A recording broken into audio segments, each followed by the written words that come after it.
जो अश्लीलता के नाम पे अपनी रोजी और रोटी चलाने का काम कर रहे हैं, लेकिन सिर्फ उन लोगों को, उन तथाकथित लोगों के बिंदुओं को मद्देनजर रखते हुए उस भाषा के अधिकार और हक को मारा नहीं जा सकता। भिखारी ठाकुर जी ने एक से एक रचना की।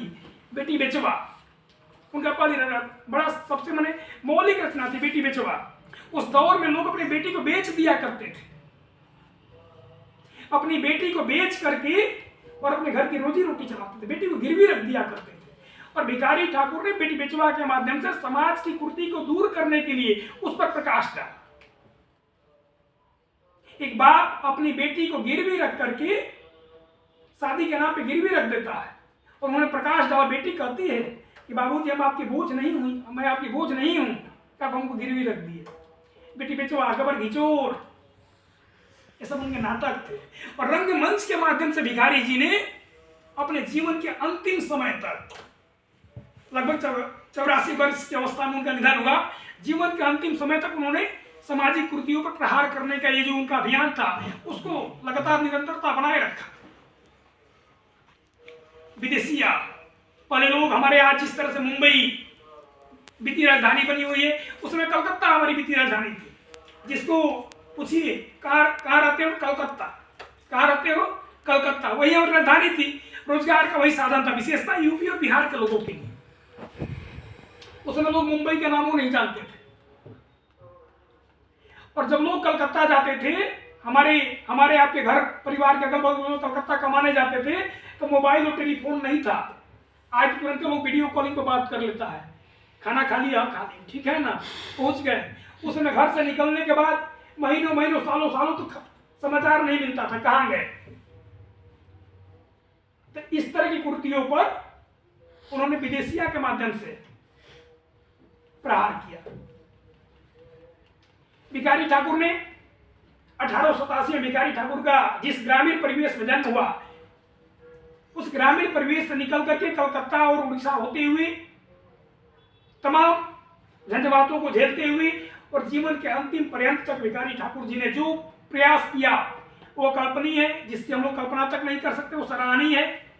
यदि उनके विचारों पर हम लोग चल करके उस अभियान को गति देते रहे तो मुझे लगता है कि उनके प्रति सच्ची श्रद्धांजलि होगी। अखिलेश जी ने कहा कि भोजपुरी जिस दौर में है, वाकई भोजपुरी जिस दौर में है, भोजपुरी को बोलने वाले लोग 30 करोड़ लोग भोजपुरी बोलते हैं।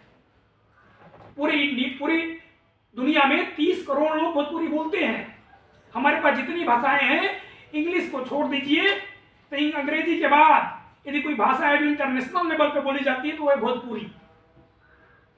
भोजपुरी नेपाल की भाषा है, संवैधानिक भाषा है। हमारे बगल में नेपाल में संवैधानिक दर्जा मिला हुआ है। मॉरिशस की भाषा है, वहां के लगभग 90% लोग मॉरिशस के भोजपुरी बोलते हैं। गयाना, सुरीनाम, इन देशों की भोजपुरी संवैधानिक भाषा है, जहां पर लोग बहुतायत में बोलते हैं। क्यों? क्योंकि 18वीं सदी में हमारे देश से जब गिरमिटिया इतिहास, जो लोग इतिहास, जिनका इतिहास सब्जेक्ट होगा वो लोग उसमें पढ़े होंगे, गिरमिटिया मजदूर, भारत से मजदूरों को गुलाम बना करके ले जाया गया मॉरिशस में काम कराने के लिए। एक एग्रीमेंट के तहत उनको कहा गया गिरमिटिया मजदूर। करीब 5 लाख कुछ हजार लोग भारत से उस समय गिरमिटिया मजदूर के रूप में मॉरिशस गए थे, जिसमें से करीब 2.5 लाख लोग वहीं पर बस गए और आज वही लोग वहां के निवासी हो गए।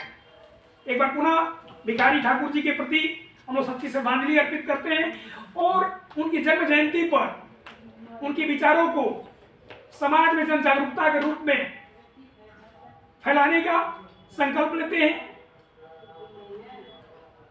हम सभी छात्र छात्राओं से आग्रह करेंगे कि भिखारी ठाकुर जी की तैलचित्र पर पुष्पांजलि अर्पित कर श्रद्धांजलि अर्पित करेंगे और सभी शिक्षक बंधुओं से भी हम आग्रह करते हैं। स्मृति मैडम से मेरा आग्रह है कि मंच के बीच पुष्पांजलि अर्पित कराएं।